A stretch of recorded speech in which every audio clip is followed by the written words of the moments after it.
Qué lindo es el Señor, hermanos. Bendito sea su nombre. Siempre tenemos que estar muy agradecidos con nuestro Dios y nuestro Rey, hermanos. Nosotros estamos esperando de el hijo menor, que su esposa está en estado de embarazo, y esperando que nazca el bebé en lo normal. Pero hoy ella amaneció, la esposa amaneció con la presión muy alta y con la cabeza que se le estallaba. La llevaron a la clínica y decía que estaba en peligro la vida de ella y la vida del bebé.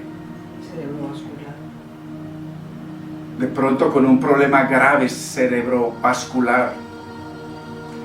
Y la decisión es que tenían que sacarle el bebé.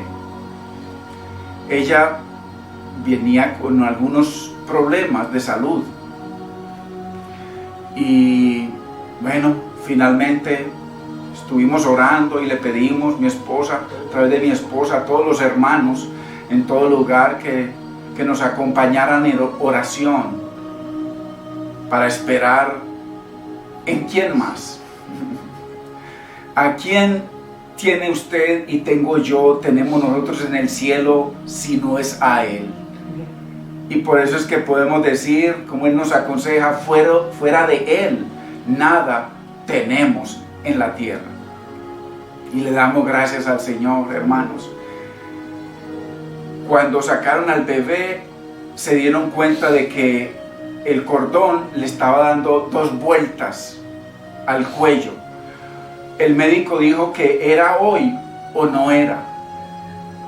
Cómo el Señor todo mueve los hilos para que su voluntad sea perfecta. Solamente un Dios sabio y amoroso. Mire qué detalle, hermanos, qué detalle. Una simple criaturita de 2.9 libras. 2.93. Insignificante entre todos los billones y billones de personas que hay en el planeta Tierra. Una pareja que ni está buscando al Señor, pero lo fiel que es Dios con los que le sirve.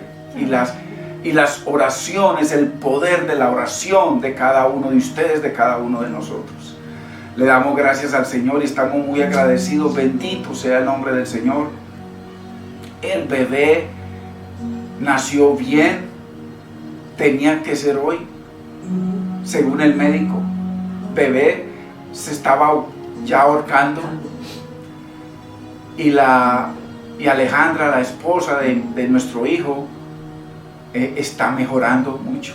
Tenemos que seguir orando. Así que, hermanos, continuemos orando. Tiene 7 mesecitos y algo, y por la salud de ella. Así que les estamos muy agradecidos, hermanos. Qué lindo, como dice el apóstol, nosotros no somos como el mundo que no tiene esperanza. Usted y yo tenemos esperanza. Y le damos gracias al Señor por sus misericordias y por su amor para con cada uno de nosotros. Y las decisiones del Señor siempre son perfectas. Gloria a Dios. En este caso fue así.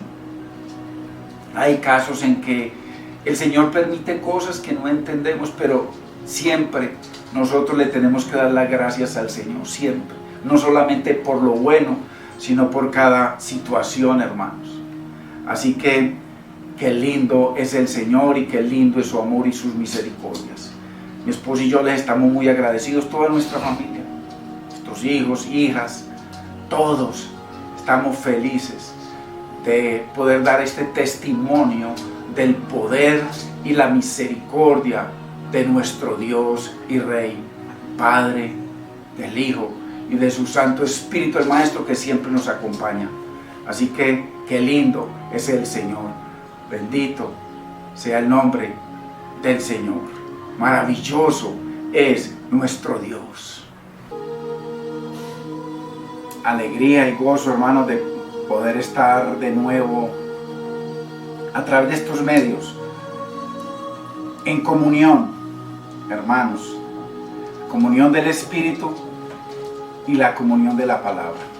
Así que me alegra mucho el poder seguir con este propósito de compartir la palabra del Señor. Hoy continuamos con esta enseñanza número 14 del anticristo y el hombre de pecado. Muy importante poder, hermanos, nosotros entender estos misterios, porque sabemos de que la enseñanza que siempre se nos ha dado es tanta la abundancia de interpretaciones que nos es difícil, hermanos, poder verdaderamente entender. Pero qué importante que ahora estamos en estos propósitos de poder estar gozándonos, hermanos, con la bendita y eterna palabra del Señor. Así que, gloria a Dios. Qué lindo, hermanos, en medio de estas circunstancias podernos gozar con la palabra del Señor. Gloria a Dios. Y vamos a leer en el nombre del Padre, de nuestro amado Señor y Salvador Jesucristo y de su Santo Espíritu, en el libro de Segunda de Tesalonicenses, capítulo 2, verso 3. Y dice la palabra: nadie os engañe en ninguna manera, porque no vendrá el Señor sin que antes venga la apostasía y se manifieste el hombre de pecado, el hijo de perdición, el cual se opone y se levanta contra todo lo que se llama Dios o es objeto de culto, a tal punto que se sienta en el templo de Dios, como si fuera Dios, haciéndose pasar por Dios. ¿No os acordáis que cuando yo estaba todavía con vosotros os decía esto? Y ahora, hace 2000 años, vosotros, los tesalonicenses, sabéis lo que lo detiene al hombre de pecado, a fin de que a su debido tiempo se manifieste. Señor, te damos gracias, Señor, bendecimos tu nombre, Dios mío. Síguete glorificando, Señor. Síguenos enseñando a través de tu palabra, Señor. Síguenos guiando a través de ella, Dios mío, y dándonos entendimiento, mi Señor, para permitir que tu palabra interprete tu palabra. Yo te doy gracias en esta noche, Señor, y bendigo a cada uno de mis hermanos, Señor amado. Bendigo a tu pueblo, Señor, y síguete glorificando en sus vidas, Señor, en nuestras vidas, en tus propósitos. En el nombre de Jesús te damos gracias. Gracias, Maestro Espíritu Santo, en el nombre de Cristo Jesús, Señor. Amén. Gloria al Señor. Veíamos en la última enseñanza de que el pueblo de Israel, pueblo judío del primer siglo, muy importante entender esto, hermanos. La palabra fue escrita en unos contextos. Palabra igual contextos. Si nosotros tratamos de entender la palabra así como está nomás, verso por verso, nos va a ser imposible entender la palabra. La palabra es contextual. ¿Ves? Es importante que entendamos de que es contextual para un tiempo, unos propósitos, para un pueblo, en unas condiciones, en unas épocas, en un espacio, en unas fechas determinadas por Dios. Entonces, no es que esto el Señor lo escribió, lo inspiró y lo escribieron y eso se fue así, vamos a ver cuándo se cumple, no. Dios es un Dios de orden. Y como tal debemos entender eso. Dios es un Dios de orden. Su palabra es un orden perfecto. Pareciese que hubiese muchas diferencias y muchas contradicciones, pero el problema somos nosotros, no la palabra. A pesar de que el Señor usó muchos hombres de edades diferentes, de contextos diferentes, de diferentes nacionalidades, usó reyes, usó gente del pueblo, pescadores, gente del común, usó gente sabia.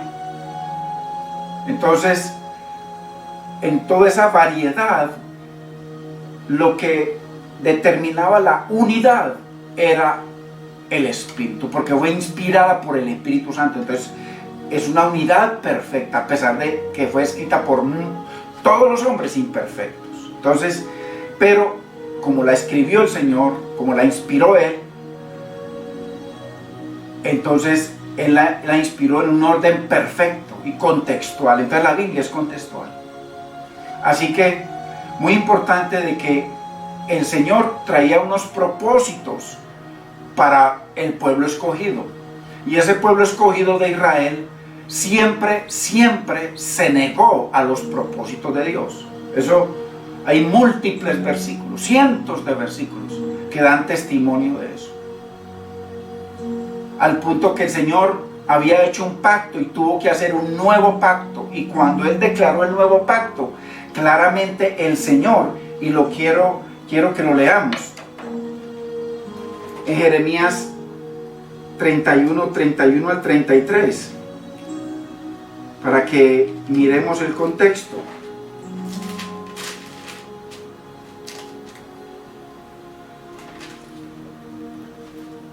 El Señor había hecho un pacto, pero ese pacto, los padres,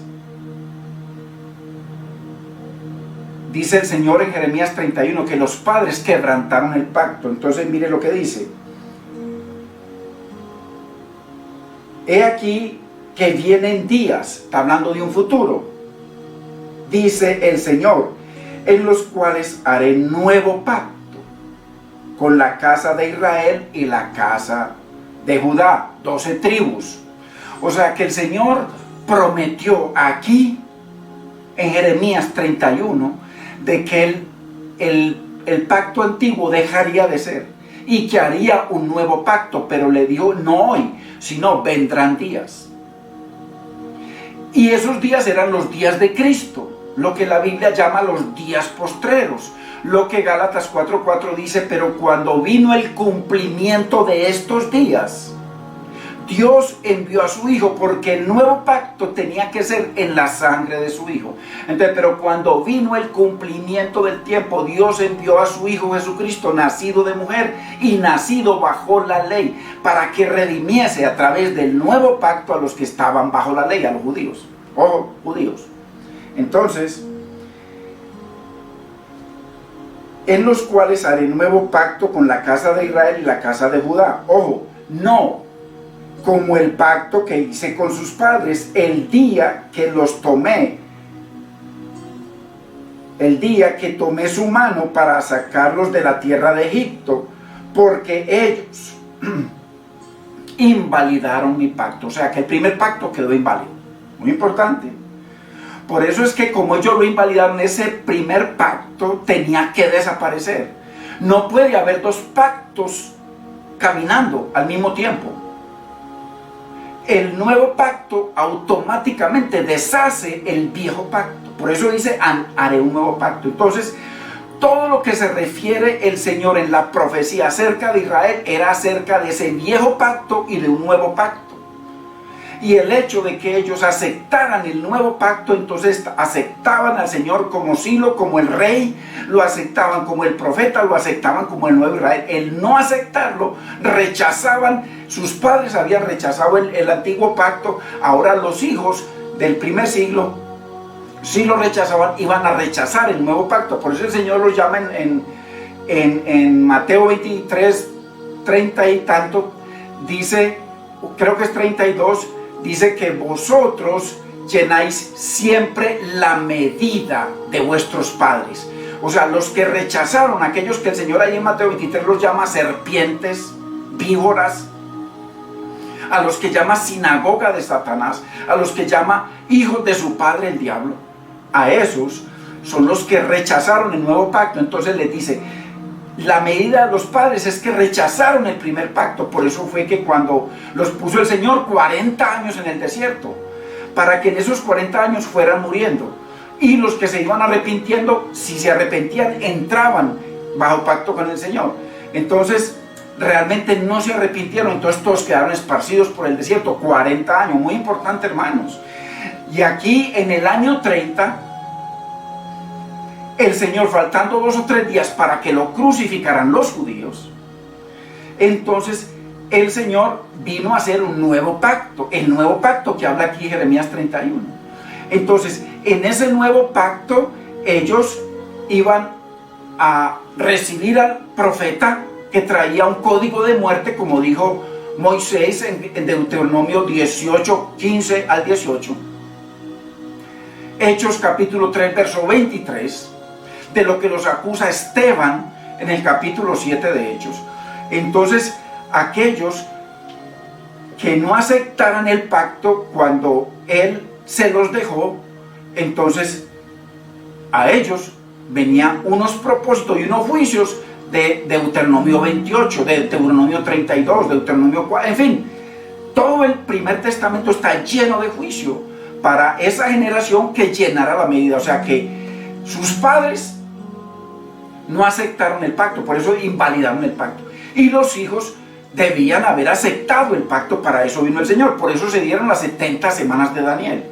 Las 70 semanas de Daniel tenían el propósito. El Señor trajo 7 propósitos muy definidos, que él dijo que los había cumplido, y le dijo al Padre que los había cumplido, le dijo a los de Maús que los había cumplido. Pablo dice que lo cumplió, Pedro también. Entonces les daba a partir del 30 que él murió y resucitó, les daba hasta el año 70, 40 años, los mismos 40 años del primer testamento.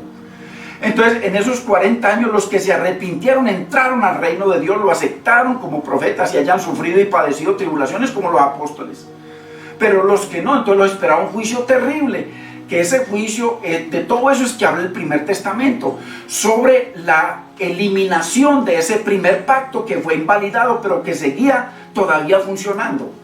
Por eso dice que cuando vino el cumplimiento del tiempo, Dios el Padre envió a su Hijo, nacido de mujer y nacido bajo la ley, para que redimiese. O sea que Él vino bajo ese antiguo pacto. Él vino a cumplir el antiguo pacto. Él tenía que cumplir lo que los padres invalidaron. Él lo iba a cumplir perfectamente. Y apenas Él lo cumpliera, entonces les iba a dejar un nuevo pacto ya en su sangre. El único pacto que el Padre iba a aceptar. Entonces, qué importante entender estas cosas, hermanos. Muy importante. Entonces, todas esas profecías del primer testamento se referían a Israel y a ese pacto que tenía que desaparecer. Para eso vino Cristo. Y lo dice el Nuevo Testamento en muchos versículos. Entonces, qué importante. Pablo en Hebreos capítulo 8, verso 13, dice que ya estaba pronto, que lo que es viejo y se envejece está próximo a desaparecer. El antiguo pacto, ese que dice el Señor aquí, claramente, he aquí que vienen días, dice el Señor, en los cuales haré un nuevo pacto con la casa de Israel y con la casa de Judá. 12 tribus, hermanos, 12, completicas. Por eso es que dice Hechos capítulo 2, verso 5, que en el día de Pentecostés había judíos piadosos de todas las naciones bajo el cielo. 12 tribus, hermanos, 12 tribus, hermanos, 12. Es importante entender la palabra, hermano, para que no nos sigan metiendo chucha por liebre, para que no nos sigan engañando con tanta religiosidad, tanto legalismo, tanta mentira. Entonces, todo el primer testamento se refería a ese antiguo pacto que venía el Señor a cumplirlo, no a deshacerlo, a cumplirlo. Y una vez que Él lo cumpliera a la perfección, entonces ya glorificó, porque el primer pacto tenía que ser cumplido perfectamente y nadie lo cumplió. Por eso el Señor llamó a Israel, a Jacob, el nuevo Israel, no lo cumplió. Entonces tuvo que llamar a otro en Isaías 49:3, el nuevo Israel. Ahí lo dice textualmente y claramente. Nuevo Israel, a Cristo. Que Él sí venía a cumplir. Él me glorificará, dijo el Señor. Ahí mismo en el verso 3. Él me glorificará, en Él seré glorificado. Y el Señor, cuando vino en Juan 17, 4 y 5, les dice: yo, lo que tú dijiste en Isaías, profetizaste en Isaías 49:3, aquí yo ya te he glorificado, he acabado, he cumplido todas las profecías que hablaban de mí, todas, incluyendo las 70 semanas de Daniel. Mucho cuidado, hermanos. Claro, de eso no hemos enseñado todavía. A la iglesia Camino de Santidad sí se le ha enseñado. Al grupo que estuvimos estudiando por años, a ese sí. A la mayoría de la iglesia no, porque no participó en la enseñanza. Pero vamos a tomar, porque ese es uno de los 16 principios que estamos estudiando para poder meternos a estudiar Apocalipsis. Pero estamos en el primero: el hombre de pecado y el anticristo. Ya vamos en la 14 y hemos avanzado un poquito apenas. Entonces, muy importante, el Señor le dijo: yo te he glorificado en la tierra, he acabado la obra que me diste que hiciese. Entonces, todo el primer testamento se refiere a ese primer pacto que casi todos los grupos mesiánicos defienden ese pacto antiguo, sabiendo que el Señor ya lo cumplió y lo dejó atrás, como Pablo profetizó en Hebreos 8:13.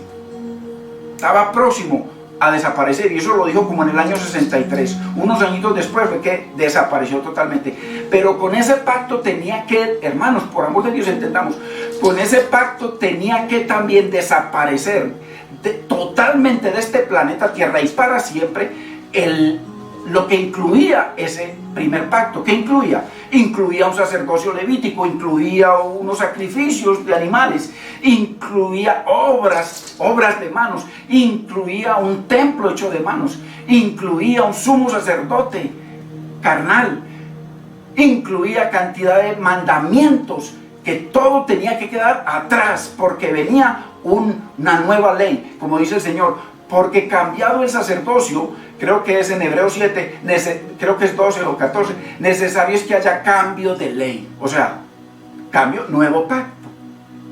Entonces, entendamos esto, hermanos, que todo se refería a ese primer pacto.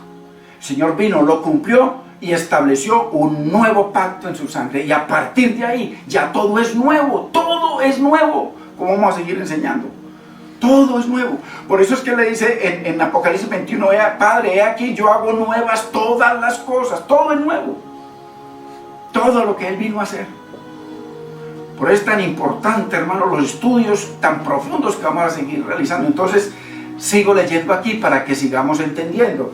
Entonces, no como el pacto que hice, Dios lo hizo, lo estableció con sus padres, el día que los tomé de mano de sacarlos de la tierra de Egipto, porque ellos invalidaron mi pacto, aunque fui un marido. Ojo, ellos estaban casados con Yahweh, estaban bajo pacto con Yahweh. Eso de que esas profecías, que esto y las 70 semanas de Daniel para un futuro con la iglesia católica o el papado romano, nunca estuvieron casados con Yahweh. Hubo solo una nación que se casó con Yahweh, Israel, nadie más. Aquí lo dice, nadie más. Entonces, ¿quién es el que fornica o adultera? El que está casado. Mientras uno no esté casado, no adultera. Entonces, por eso el Señor los llama adúlteros, porque lo dejaron a Él, se casaron con otro. Cuando vino el Señor, Él vino a renovar el pacto en el nuevo pacto, hermanos. Entonces, pero no lo quisieron, no lo aceptaron, se divorciaron de Él. Le dijeron, usted viene como rey, nosotros no te queremos como rey, solo tenemos a rey, a César. Muy importante, hermanos. Entonces, sigamos leyendo, ok. Aunque fui yo un marido para ellos. Ojo, el esposo de Israel, el único matrimonio de Israel fue de Yahweh, fue con Israel, con nadie más en el planeta Tierra. Ojo, el pueblo escogido de Dios. la que fue la niña de los ojos de Dios. Ese. Y de ahí entonces se casó con ellos en pacto. Por eso cuando el Señor le dice en Mateo 24 o en Mateo 23, creo que es 36, Jerusalén, Jerusalén, o sea, judíos, que matas a los profetas y apedreas a los que te son enviados. ¿Cuántas veces he querido arroparos como la gallina? O sea, el matrimonio. ¿Y cuál es el matrimonio? El pacto. ¿Cuándo se divorciaron? Cuando invalidaron el pacto de matrimonio con el Señor. Ahí hubo un divorcio, se separaron del Señor. Entonces el Señor vino a casarse con ellos, pero bajo un nuevo pacto, porque el antiguo ya había sido pisoteado. Y el Señor no usa nada que ha sido pisoteado. Entonces alguien tenía que cumplir ese pacto, y fue el Mesías, fue Jesucristo el que vino y lo cumplió a la perfección, perfecto, y glorificó al Padre en todo. Entonces ahora que cumplió ese, entonces ya le tocaba era hacer uno nuevo. Él mismo tenía que hacer dos pactos: cumplir el primero con Yahweh y hacer el segundo de Yahweh con el pueblo de Israel, que lo hizo con Pedro, que lo hizo con Pablo, que lo hizo con los 5,000, con los 3,000, que lo hizo con miles de judíos, claro que sí. Pero la gran mayoría se dejó llevar por la cúpula. Entonces, muy importante, Yahweh únicamente se casó con Israel. Y aquí claramente dice: porque yo fui marido para ellos. Muy importante, muy importante. Aunque fui yo un marido para ellos, dice el Señor, pero este es el pacto que haré con la casa de Israel después de aquellos días, dice el Señor. Daré mi ley en su mente. Esta es la ley oral, no la que dicen los judíos del Talmud. Falso, aquí el Señor lo niega. Esta es la única vez en la Biblia que se menciona de que pondría sus leyes en la mente, nunca antes. En la mente, como pacto, únicamente es aquí en el nuevo pacto. El nuevo pacto ya no es una cosa que está escrita en tablas de piedra, como dice 2 de Corintios, creo que es 3, que dice que esos son códigos de muerte, que ese es un pacto de muerte. Entonces, muy importante, hermanos, que entendamos la palabra del Señor, muy importante. Él como marido, entonces ya un nuevo pacto pondré. Entonces aquí dice: daré mi ley en su mente y la escribiré en su corazón. Si la palabra de Dios no está en nuestra mente y en nuestro corazón, sino en un libro, de nada nos sirve. De nada nos sirve cuando usted y yo somos tentados en algo, si la palabra no viene a nuestra mente para sacar la espada y acabar con todo lo que quiera separarnos del Señor, de pisotear la ley del Señor, de pisotear el mandamiento del Señor, de pisotear el amor de Dios, de pisotear la sangre de Cristo. Tiene que estar en nuestra mente y en nuestro corazón. Si no, no hay nada.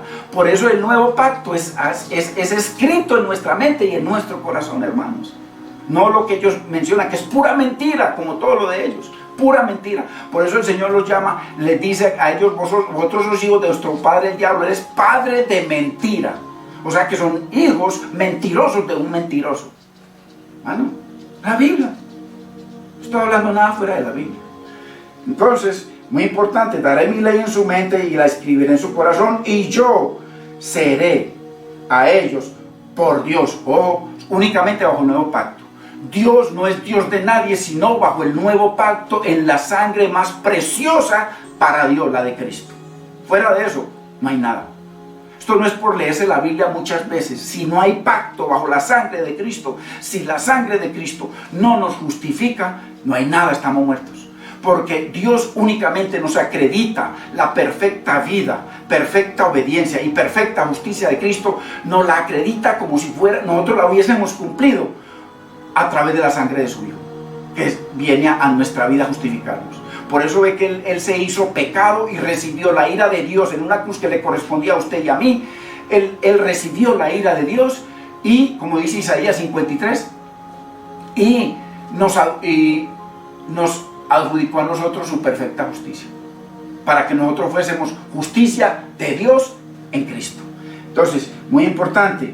Entonces, muy importante. Y yo seré a ellos por Dios, y ellos me serán por pueblo. Entonces, qué importante que entendamos que el Señor se casó con una sola nación, Israel, y que ellos se divorciaron de él, o sea, invalidaron el primer pacto, ahí hubo un divorcio. Entonces ya el Señor mandó un nuevo pacto para un nuevo matrimonio, pero ese nuevo ya sería un nuevo pacto en su Hijo, a través de la sangre preciosa de su Hijo y a través de la palabra que traía su Hijo, el profeta, el nuevo profeta que profetizó Moisés. Entonces, y que el que no se sometiera a ese profeta, vendría un juicio terrible, terrible, el más terrible, gran tribulación, cuando no la ha habido antes ni la habrá en un futuro. Claramente la Biblia lo menciona. Entonces, en ese contexto es que es la Biblia, contextual. Entonces, todo en la Biblia se refiere a un pacto invalidado que el Señor lo venía a cumplir, que los apóstoles y discípulos se sometieron, estaban sometidos a eso cuando vino el Señor. Y entonces por eso es que Pablo por allá viene y dice, una vez que recibe el nuevo pacto, una vez que recibe la sangre de Cristo, una vez que se casa con Yahweh a través del pacto de la sangre de Cristo, entonces ahí donde él da todo lo anterior por basura, todo su conocimiento lo da por basura por amor de Cristo. Por eso él pudo decir, una vez que fue inscrito en el nuevo pacto, fue inscrito en el libro de la vida, él dice, ya no vivo yo, Cristo es el que vive en mí. Y todo lo que vivo en mi carne, tribulaciones o angustias o gozos o lo que sea, lo vivo en la fe del Hijo de Dios, quien me amó y se entregó por mí. Cada día muero. Solo me glorío en la cruz de Cristo y en Él crucificado, porque para mí el vivir es Cristo y el morir es ganancia. Me he propuesto no saber nada entre vosotros, sino a Cristo y al crucificado. Ojo, nuevo pacto. Todo es eso. El hombre le ha agregado miles de cosas que no tienen nada que ver. Entonces, todo es contextual al antiguo pacto. Por eso es que no hay un antiguo testamento, lo que hay es un antiguo pacto que iba a pasar e iba a ser deshecho. Y una vez que el antiguo pacto fuera deshecho, también iba a ser deshecho el templo, el sacerdocio, el sumo sacerdocio y todo lo que conllevaba eso. Ojo, la Jerusalén iba a dejar de ser Jerusalén de Dios, ya iba a ser Sodoma. ¿Y qué es Sodoma? Busquen el diccionario teológico que es Sodoma, inclusive en los diccionarios normales, que el Señor la llamó Sodoma. Léalo, Apocalipsis 11, creo que es verso 8, la llamó a Jerusalén Sodoma y llamó a Jerusalén Egipto, lo peor. Y más adelante la relacionó con Babilonia, para que vaya entendiendo lo que dice Apocalipsis. Que dicen que Babilonia es Babilonia la grande, el papado romano y Roma. Nada que ver, nada que ver. Son adelantos para que investiguen. Entonces, muy importante, él le dijo a la mujer samaritana de nuevo, ya nunca más se adorará en Jerusalén, ni tampoco acá. ¿Por qué? Porque el Señor está buscando verdaderos adoradores. Cuando el rey David venía con el arca, Salmo 24, que dice, y lo quiero leer porque eso es una hermosura,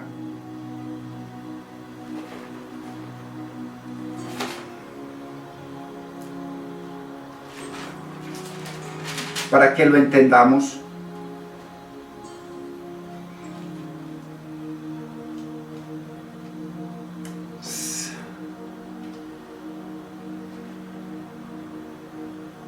Aquí, ok, muy bien.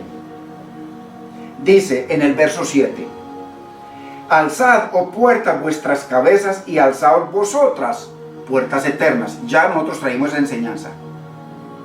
Cuando dice alzaos vosotros vuestras cabezas, le está hablando a los israelitas, a los judíos, les está hablando al pueblo. Alzaos vosotros vuestras cabezas, las personas, y alzaos vosotras, puertas eternas, que entrará el Rey de Gloria. El Señor tuvo dos entradas, una en Jerusalén y una arriba. Por eso es que dice Hebreos claramente, que cuando llegó los ángeles se sorprendieron. ¿Y quién es este? ¿Y quién es este? Rey de gloria, aquí mismo lo pregunta, pero en Hebreos también. Se sorprendieron porque allá nunca había habido un hombre físico como fue él, como lo vio Daniel. Contexto, hermanos, como lo vio Daniel, que dice que vio uno con figura de hombre acercarse, viniendo sobre las nubes del cielo, que eso tiene un contexto de juicio, acercándose al anciano de días, y ahí se le fue dado dominio, gloria y reino. Entonces, muy importante, nunca había ido un hombre, un ser humano allá. Ojo, que eso de Enoc y de Elías tiene un contexto, y la Biblia es muy clara, verso por verso, que eso lo estamos enseñando en Lázaro y el rico. Si Dios lo permite, vamos a ver si continuamos con la enseñanza de Lázaro y el rico a partir del próximo domingo. Vamos a ver, para que la terminemos, porque eso es una hermosura. Entonces, aquí dice, alzado puertas vuestras cabezas y alzado vosotras puertas eternas, y entrará el Rey de gloria. Por eso dice en Apocalipsis 3:20, tremendo, dice que el Señor está a la puerta y llama. Si tú abres tu puerta, o sea, las personas son las que le abrimos la puerta al Señor. Entonces allá el pueblo debía recibir el arca del pacto, pero el arca del pacto ahí era Dios mismo. Cuando Él venía con el arca del pacto, Él dice, alzado vuestras cabezas, Él está hablando al pueblo, y alzado vosotras puertas eternas, y entrará el Rey de gloria. Lo que iba a entrar en el arca, y en el arca estaba el pacto, y ahí estaba el propiciatorio, que tipificaba el que iba a ser la propiciación por nuestros pecados, Cristo. Entonces el Rey de gloria es Cristo, no David. Entonces todo eso tiene un contexto precioso. Entonces David escogió a Jerusalén para que fuera el centro de adoración en el planeta Tierra. Centro de adoración a Dios en el planeta Tierra. Y como ellos pervirtieron el pacto, como ellos llenaron la medida cuando vino el Señor, como rechazaron al Rey de gloria, ojo, Isaías 9, 6, Daniel 7, 13, 14, en fin, múltiples versículos, Génesis 49, 10, etcétera, etcétera, muchos etcéteras, que vino el Rey, vino como Rey. Un niño nacido, niño nos estaba, y el principado, el reinado sobre su hombro. Y será llamado, mire, tan rey es que será llamado su nombre admirable, consejero, Dios fuerte, Padre eterno, príncipe, rey de paz. Por eso cuando Él vino les dijo, mi paz os dejo, mi paz os doy, y ellos no quisieron recibir la paz del Señor. No la quisieron recibir. Entonces, ¿por qué? Si ellos no la quisieron recibir, ¿usted por qué va a orar por una Jerusalén que es Sodoma y es Egipto y es Babilonia? ¿Por qué? Muéstremelo en la Biblia. Mándeme un versículo, por favor. Ahorita mismo me lo puede mandar, para que miramos el contexto y podamos salir de tantas mentiras que nos han enseñado, hermanos. Usted no tiene la culpa ni yo, nos han enseñado eso. Entonces, muy importante, David, a través del Salmo 24, estableció a Jerusalén como el centro de adoración a Dios. Pero cuando Él vino, esa Jerusalén lo rechazó. Jerusalén, Jerusalén, ojo. El centro de adoración no era un país de polvo y plantas y máquinas y empresas, no. Un pueblo. A ese que les dijo alzado puertas, es el pueblo, a los judíos, vuestras cabezas. Los que la alzaron, Él entró y fue el Rey de la gloria para ellos. Cuando vino el Rey de gloria, de que estaba profetizando el Salmo 24, cuando Él vino, no lo dejaron entrar, lo rechazaron. Por eso ve que Él lo crucificaron fuera de Jerusalén. Ojo, lo rechazaron completamente. Entonces, claramente le dice a la mujer samaritana, porque ella sabía que el centro de adoración era Jerusalén. Por eso ella le dice, vosotros, nuestro padre Jacob nos dejó este pozo y nosotros adoramos en este monte Gerizim, pero ustedes los judíos dicen que es en Jerusalén donde se adora. Y el Señor le dijo, no señora, la hora vendrá y ya es, la hora era Él es el reloj de Dios. Él le dijo, la hora vendrá y la hora es, Él es el reloj de Dios. Cuando vino el cumplimiento del tiempo, Él es el reloj de Dios, no lo que predican muchísimos predicadores, hermanos, engañados, y llenando a la gente de ese cuento y de ese engaño y de esa mentira. Es que Israel, pueblo pecador por allá, Sodoma y Egipto, así lo llama el Nuevo Testamento. Ojo, hermanos, por amor de Dios, Qué ignorancia tan grande hay en nuestras vidas. Entonces no lo dejaron entrar. Entonces le dijo: mujer, ya nunca más se adorará ni en este monte ni en Jerusalén. O sea, lo eliminó eternamente. Por eso es que Abraham buscaba otra Jerusalén, la celestial. Por eso es que el Señor claramente habla en Gálatas 21. Yo quiero que, hermano, hagamos de tanta mentira y tanta ignorancia.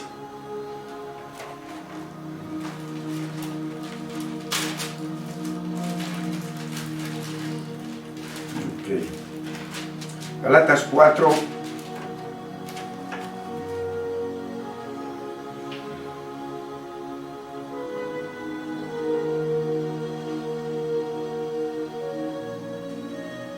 Aquí dice el Señor, esto está más rayado aquí que hasta ahí.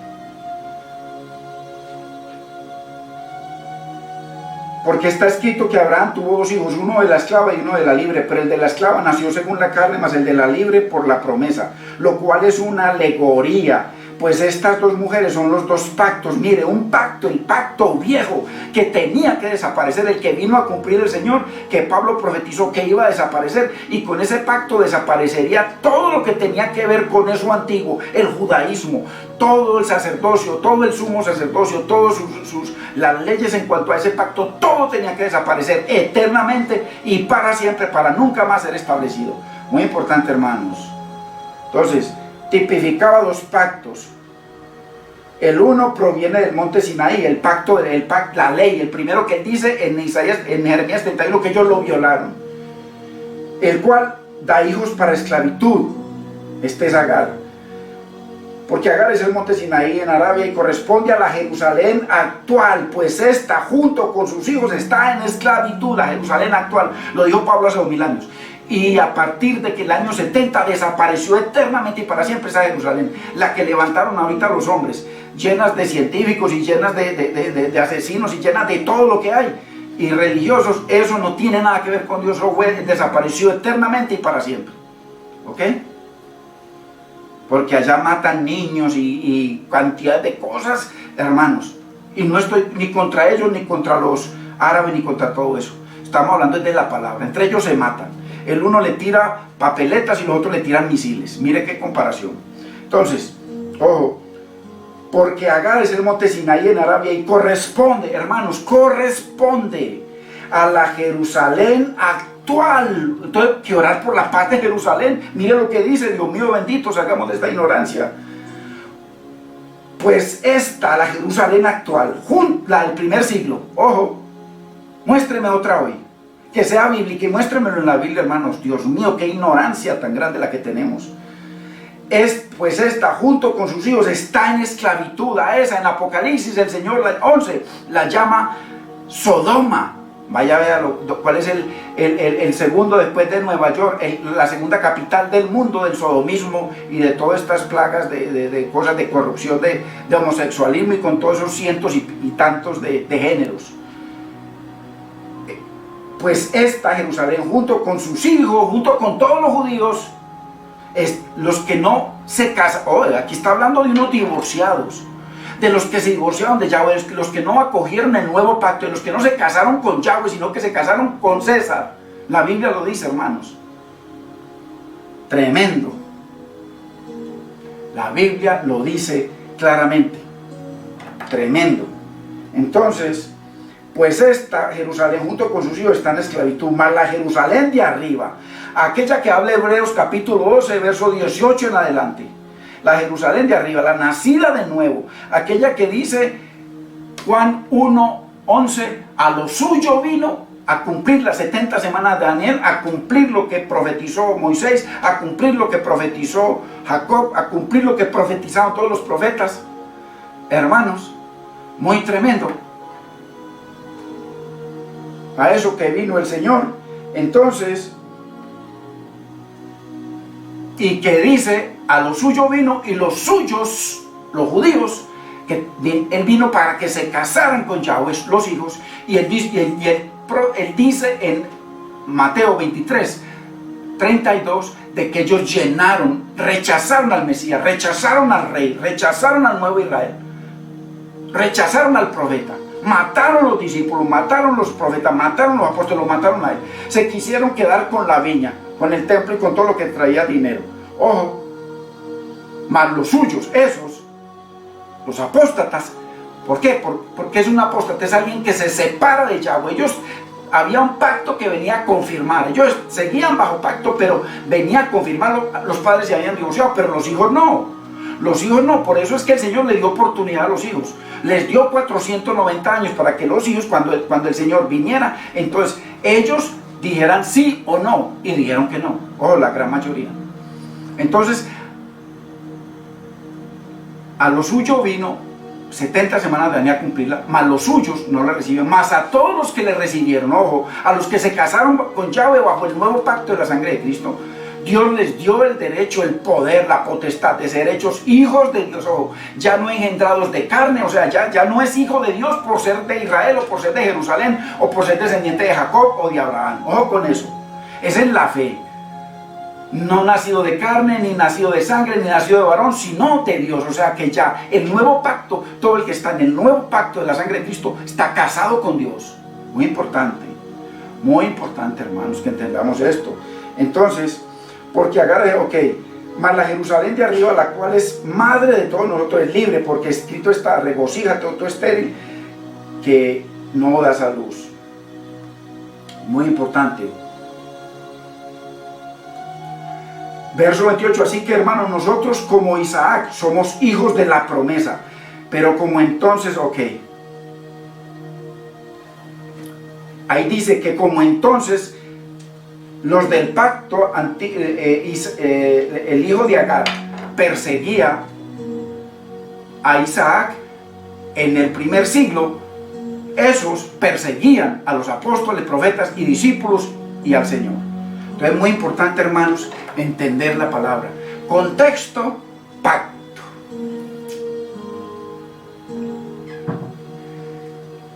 Pacto. Así no avancemos mucho en los cuadritos. Lo importante es que usted y yo entendamos todo el contexto. El contexto de la Biblia está escrita en contexto. Es un orden perfecto. Entonces, un contexto de dos pactos, no de más pactos, de dos pactos. Que el pacto davídico, que el pacto abrahámico, que el pacto, todo eso es muy lindo y es muy lindo entenderlo, estudiarlo. Nosotros estudiamos buena parte de eso en las cientos de enseñanzas que trajimos. Entonces, y que lo vamos a volver a ver. Entonces, todo es contexto de pacto. Entonces, aquellos apostataron, los padres apostataron contra el Señor, pero fue una apostasía grave, pero no como la otra, la que llenaba la medida. Por el que en algún momento en Mateo 23 también les dice que si nosotros hubiéramos estado, hubiéramos sido testigos de lo que hicieron los padres, nosotros no lo hubiéramos hecho. El Señor dice, ahora ustedes reconocen que son hijos de los que hicieron todo eso, y los acusó y los condenó. Ojo. Entonces, muy importante, contexto, pactos. Primer pacto, violado, se divorciaron de él. Segundo pacto o nuevo pacto en la sangre de Cristo. Entonces, todo eso, el contexto que él vino a casarse con ellos, a renovar el pacto, y ellos no quisieron. Entonces, ese es el contexto de la apostasía. Por eso es que esa apostasía, imposible que hoy pueda hacer algo, porque hoy nadie se está casando con Yahweh. Hoy nosotros, por aplicación de la palabra, el Señor nos acoge porque nosotros fuimos injertados. ¿Pero injertados en qué? En aquellos del pacto. Pacto de Dios con ellos. Y nosotros estamos injertados en el nuevo pacto. Ojo, pero cumplimiento profético histórico, Israel, primer siglo. Para adelante, nada que ver. Entonces, imposible que esa apostasía, el Señor no vino a renovar un pacto con nosotros, hermano, por amor de Dios, entiendamos. El Señor, no, usted y yo como gentiles nunca estuvimos casados con Yahweh, igual que la iglesia papal romana, nunca. Entonces no vino a renovar ningún pacto con nosotros. Por eso dice que fuimos injertados. Muy importante, Él vino a renovar el pacto, y eso solo se podía cumplir en el primer siglo, en los posteros días de ese pacto. A eso se refieren los posteros días, o los últimos días, o los días posteros, o los días finales, aunque hay un final día, eso sí.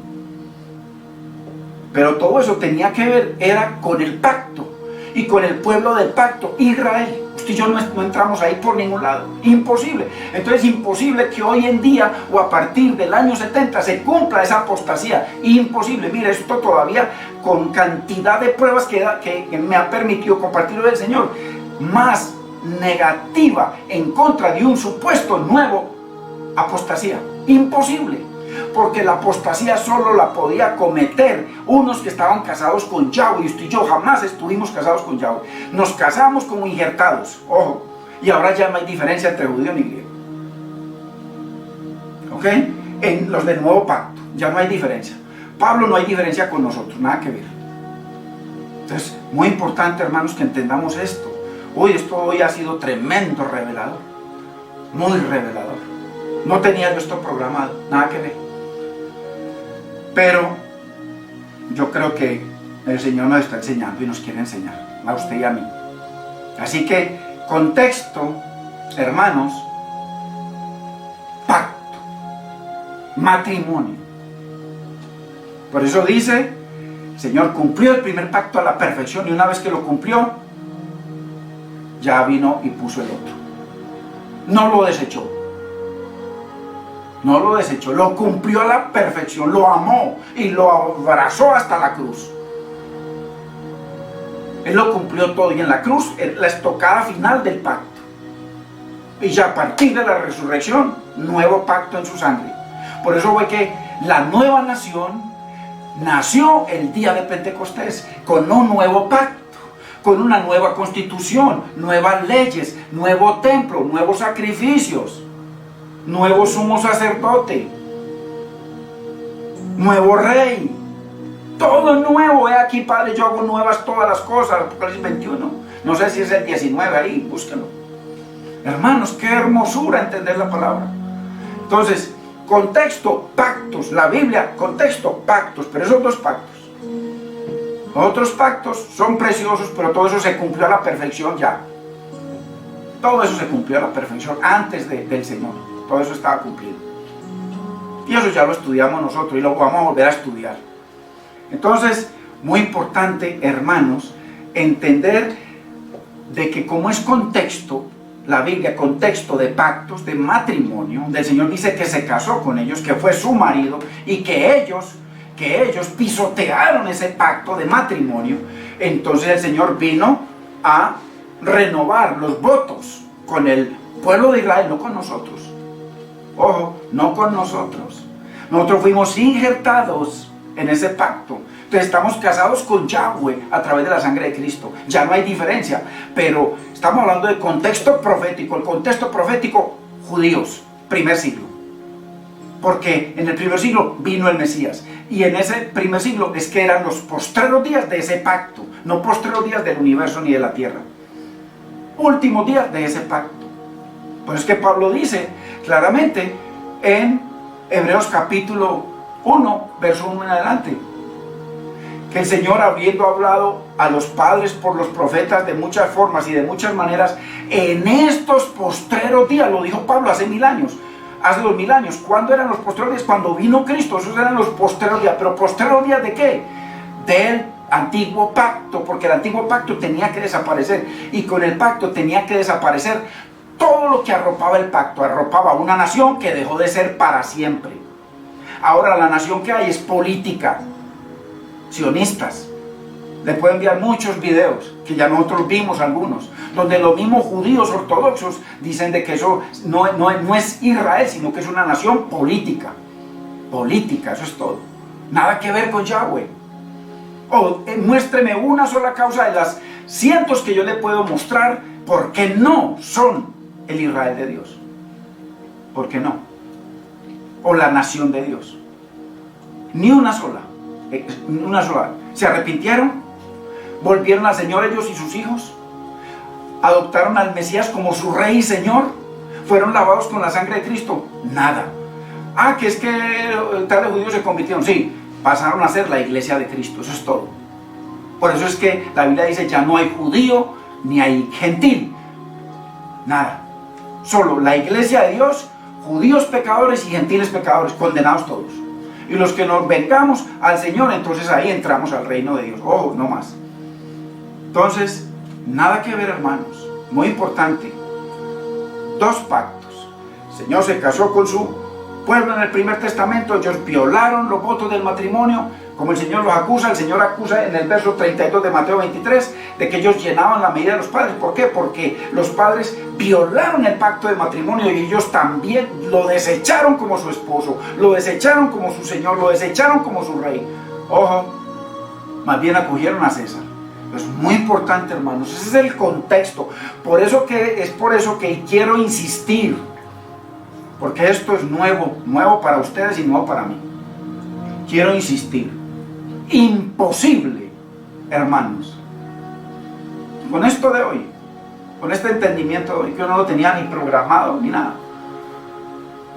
Imposible que haya una apostasía después del siglo I.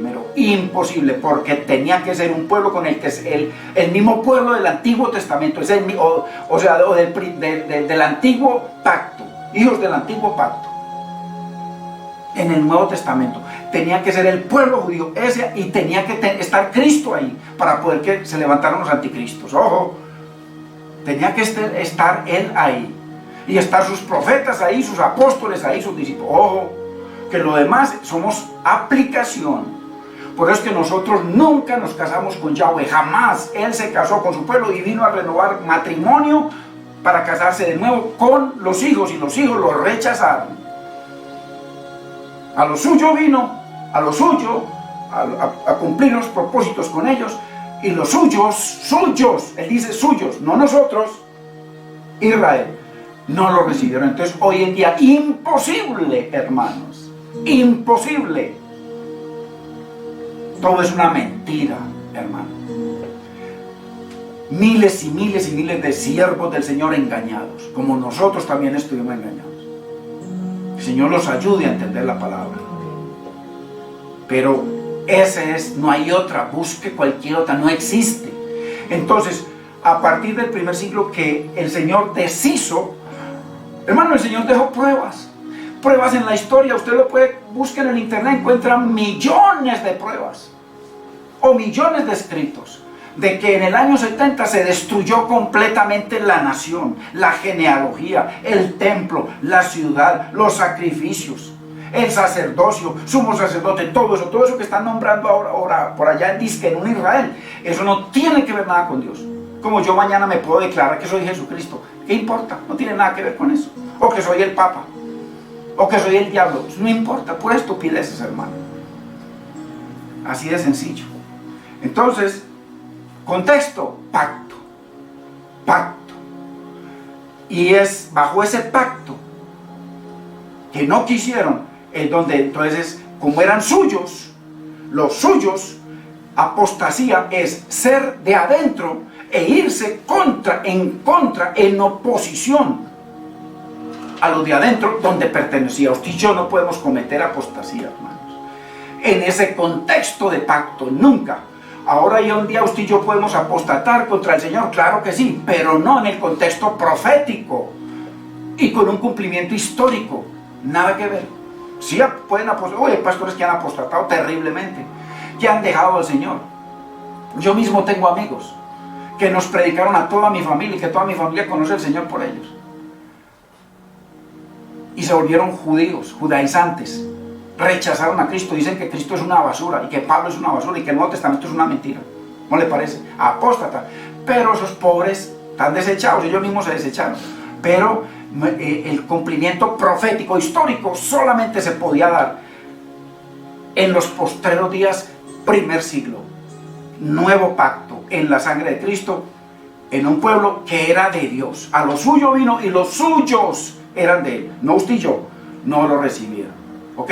Más a todos los que lo reciben, injertados nosotros, y los que lo recibieron de ellos, que eran su pueblo, ya Dios pasó a ser nuestro Dios. Ojo. Entonces, muy importante, hermanos, necesitamos entender estas hermosuras en el Señor. Yo creo que muy importante que meditemos en esta palabra. No voy a seguir con esto, porque esto es algo que surgió de la nada. Y gloria a Dios. Usted es testigo. Aquí tengo todo mi escrito. como 15 cuadros por lo menos, de 3 cada uno.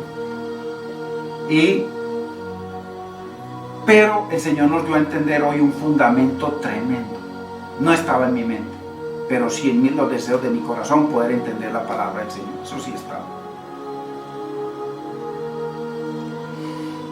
Y somos muy limitados, yo soy muy limitado, pero puedo ver la misericordia de Dios enseñándonos. Contexto, pacto. Contexto, matrimonio verdadero con Yahweh. Contexto, ser apostasía siendo de adentro. En el contexto profético e histórico que tenía que venir a cumplir el Hijo de Dios, porque aquí acabamos de leer el Jeremías 31 del pacto que ellos violaron, que pisotearon, que se divorciaron de Yahweh, y el Señor les dio 70 semanas de años, o 490 años, o 5 siglos más o menos, para venir a casarse nuevamente con su pueblo Israel. Y ahí, a través de su maldad y a través de todo, el Señor ya hizo, el nuevo Israel es Cristo, es Jesús, Jesucristo, y los que estamos en Él, somos parte de Él.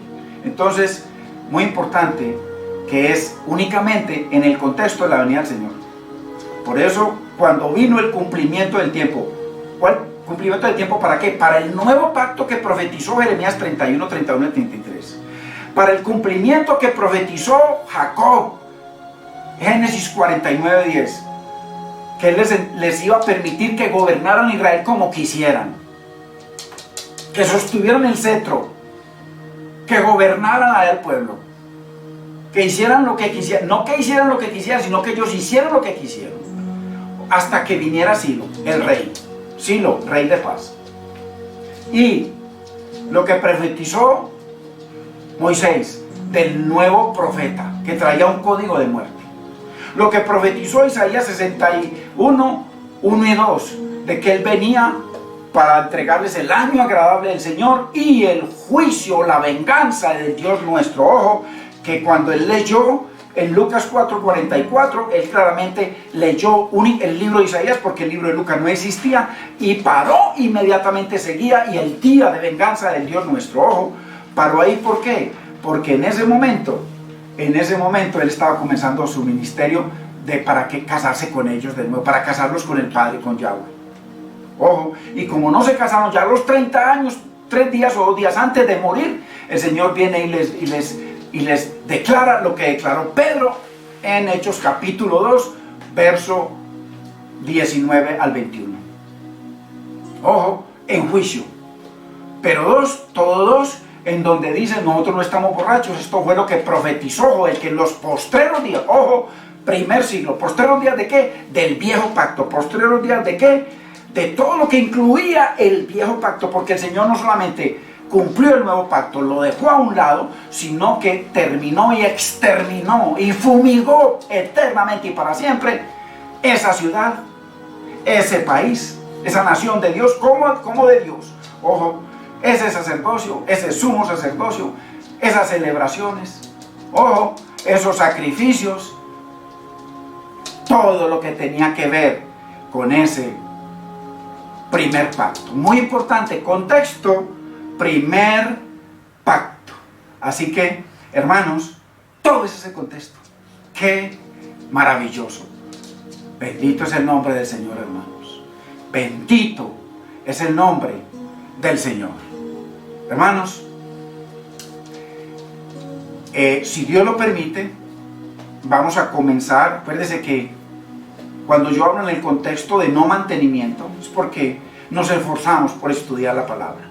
Nos esforzamos por no mantener la gente que vaya y juntar unos versiculitos para que la gente esté contenta trayendo diezmos y ofrendas. Nada que ver. Nunca nos interesó eso. Gloria a Dios. Lo que nos interesa es estudiar para aprender y para compartir. Entonces, nosotros venimos haciendo 2 estudios muy preciosos que nos dejamos, que quedaron ahí en espera, ¿cierto? De si se destruyeran, Salmo 11, si se destruyeran los fundamentos de Dios, ¿qué hará el justo? Eso es uno, que lo vamos a retomar. y el otro es Lázaro y el rico. Entonces vamos a ver si el próximo domingo, próximo primer día de la semana, de pronto comienzo haciendo como un resumen de todo para poder retomar, porque ya llevamos más de 4 meses que nos ha enseñado sobre Lázaro y el rico, para que retomemos y así tengamos 2 tipos de enseñanza, una bien profunda y bien maravillosa como lo que estamos estudiando, y la otra sobre la edificación y por supuesto todo ese entendimiento de que la verdad sobre lo que el Señor declaró en Lázaro y el rico, si es una parábola o es una historia, si verdaderamente cuando una persona se muere se va inmediatamente para la presencia del Señor si es creyente, aunque claramente ahí cuando menciona al pobre no dice que es creyente, simplemente dice que es pobre. O sea que si usted tiene muchas riquezas y no cree en el Señor, simplemente regala a los pobres y ya con eso se va para el cielo, ¿ok? Y el otro rico, así se congrega, así amía al Señor, como el rico se va para el infierno. Nada que ver, o sea, eso está lleno de confusiones, pero ya el Señor nos ha permitido aclararlas. Vamos a la enseñanza número 13 de Lázaro y el rico, pero vamos a ver si hacemos un resumen para que retomemos y continuemos con eso. Vamos a decir este domingo o es el otro, vamos a ver. Así que, hermanos, bendito sea el nombre del Señor. Acuérdese, si el Señor lo permite, el próximo primer día de la semana vamos a tener nuevamente Santa Cena. Así que este próximo primer día de la semana. Así que, gloria a Dios, hermano, lo celebramos. Y, por supuesto, comparta esta palabra, hermanos. Entonces usted con seguridad no la encuentra en ninguna parte. No lo digo con orgullo ni con nada de eso, nada que ver. Usted me conoce. Simplemente que es la verdad, que en la casi totalidad de la iglesia se da mantenimiento. Y hay muchos varones de Dios, varones y varones esforzados que enseñan la palabra de Dios en muchísimas iglesias. Gloria a Dios por ellos. Y ojalá que los pastores que dan mantenimiento puedan entender, como dice el Señor: ¿me amas? Apacienta mis ovejas, las de Cristo. O sea, pacer es dar el alimento sólido, no lechita. Pastorea mis ovejas, pastorea mis corderos. Alimento, 3 veces alimento. Y hay 2 tipos de alimentos, como cuando el Señor lo muestra en el tabernáculo. Uno, un alimento que es que cuando se entra al tabernáculo, lo primero que se encuentra es el altar del sacrificio, la sangre, y de ahí el lavacro. Lavacro, la palabra nos lava, nos limpia, nos purifica, nos santifica, nos renueva, nos regenera. Ojo, pero ese es en el atrio. Eso es lo que hace normalmente la palabra. Pero en el lugar santo está la mesa de los panes. Ya no la palabra que purifica ni que santifica, no, esa es la palabra inicial que hace eso con nosotros. Ya la otra, la del lugar santo, es esa palabra sólida. Es ese crecimiento en el conocimiento de Dios. Y muy importante, quiero hacer una observación. Por eso el Señor llamó 5 ministerios: apóstoles y profetas, Antiguo y Nuevo Testamento, toda la palabra de Dios, todo el consejo de Dios. Por eso es que el Señor dice que nos alabemos en conocerlo y en entenderlo. Pero también llamó evangelistas. El evangelista, la labor del evangelista, que es un ministerio dado por Dios. Por ejemplo, todos podemos ser evangelistas, pero hay evangelistas con ese ministerio, esa unción. Esa unción. Hay gente que fue ungida en eso. Hay otros que fueron ungidos como pastores y maestros. Y otros como maestros. Entonces, todo el consejo de Dios. La labor que hace el evangelista de ir y presentar la palabra de Dios y traer la gente al Señor, esa labor, si no se dan los otros ministerios, se pierde. ¿Por qué?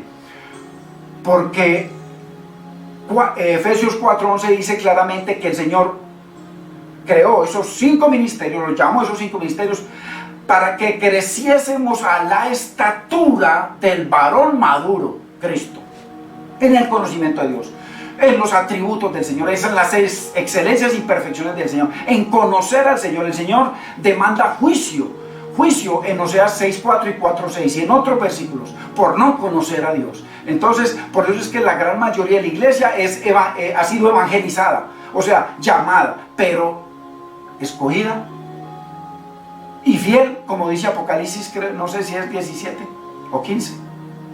Llamados, escogidos y fieles. Para estar en esa de escogidos y fieles hay que cavar y hay que ahondar. Hay que coger el metro y medir y meternos al río, no solamente hasta los tobillos, como la casi mayoría de la iglesia, ni hasta la rodilla, ni hasta los lomos, sino sumergirnos para que el río nos envuelva. Muy importante. Por eso hay que cavar y ahondar. Entonces, estos ministerios, hermanos, del evangelismo, es muy precioso como cada uno de nosotros, pero si donde la persona que es evangelizada no cae en una tierra en donde se le puedan dar los 5 ministerios, hermanos, aunque los 2 primeros son fundamentos, pero equivalen a la totalidad de la palabra, la suma de tu palabra es verdad, lámpara es a mis pies toda tu palabra y lumbrera nuestro camino. Entonces, hermanos, muchos son los llamados, muchos son los evangelizados, poquitos los escogidos y fieles. Entonces, muy importante, hermanos, es una labor completa. Y gloria a Dios que aquí nos esforzamos porque las personas que son evangelizadas o las que han sido evangelizadas caen en este lugar, caen a comenzar a comer viandas, comida sólida, comida abundante, no solamente la del atrio, sino la del lugar santo. Muy importante, hermanos, la palabra es un orden perfecto, muy importante. Todo, Dios es un Dios de orden y todo es necesario, todo es necesario. Así que la paz del Señor sea con cada uno de ustedes, hermanos. Gócese, ore por nosotros, comparta la palabra, compártala. Y si el Señor lo permite, el primer día de la semana vamos a ver si la hacemos temprano, no sé, vamos a ver si a las 11 de la mañana les estaremos avisando. Y gloria a Dios. Que Dios nos guarde y que la paz del Señor sea con cada uno de ustedes, hermanos. Bendito es el nombre del Señor. Padre, te damos gracias, Señor. Dios mío, bendigo a tu pueblo, Señor amado. Síguete glorificando en sus vidas, Señor. Sigue trayendo entendimiento a sus corazones. Dios, gracias por esta palabra que nos diste esta noche. Me sorprendiste a mí, Señor, y seguro que a muchos de los que aman tu palabra. Dios mío, gracias, Señor, por lo que estás haciendo, Señor, con nosotros. Permite que tu palabra corra y pueda ser glorificada en muchos más, Señor, para que podamos entender tus propósitos y tu orden perfecto. En el nombre de Cristo te damos gracias, Señor. Amén. La paz de Dios con ustedes, hermanos. Bendito es el nombre del Señor.